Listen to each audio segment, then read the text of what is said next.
As is traditional, this session of our Jalsa Salana is dedicated to our eminent guests who have worked very closely with the Jamaat over many years, and they come and give their messages of goodwill. And because this is a very special and historic occasion, we have a number of eminent personalities again here this afternoon. Therefore, I will start with our first guest, Mr. Stephen Hammond, Member of Parliament. I'm pleased to introduce Stephen, who has become a very good friend and is a Member of Parliament for Wimbledon. Before becoming a Member of Parliament, he was a member of Merton Council. This is the borough in which our mosque Baitul Futuh stands, and he was the deputy group leader. He was elected as a Member of Parliament in May 2005, and in December 2005, Stephen was promoted to the position of Shadow Minister for Transport. He has a long established reputation for diligence and dealing with local problems. He is an old friend, as I mentioned, and we wish him every success in his new career. Stephen. Assalamu alaikum. Mr. Hyatt, distinguished guests,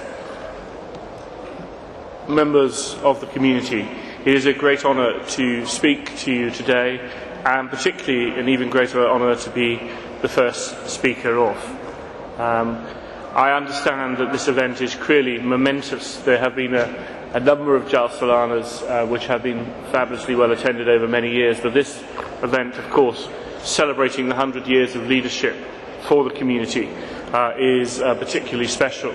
And I was particularly honoured also to be invited to your celebration at the QE2 Centre in London back in June. Again, a momentous celebration for you, and a celebration rightly of the successes of the community. I'm all too aware that I could now read out a long list of plaudits of what the community has been doing worldwide. But as Mr. Hyatt has just said to you, I know your community through the good works that happens in my own constituency. The Baitul Futuh Mosque is a symbol of inspiration, not only to yourselves but to many others. But actually the local charity work that comes out of that mosque is extraordinary, working with the local community in a number of events, and it is that I think is so laudable, and I know that that is just a microcosm of what happens worldwide.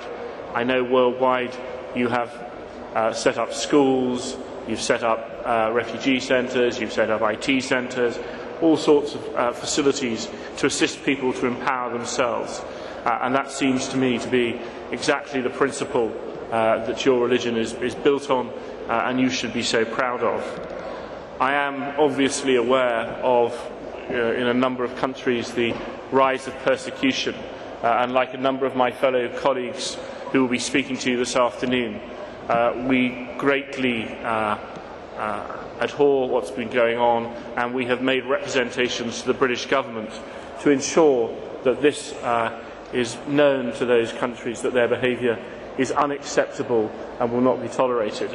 And I hope that the British government is making that view very strongly felt in those areas of the world where your community has suffered persecution.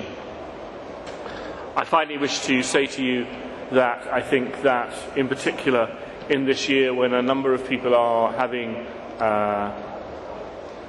seminars and workshops on extremism, your inspirational message of love for all and hatred for none needs to be heard more widely than it is.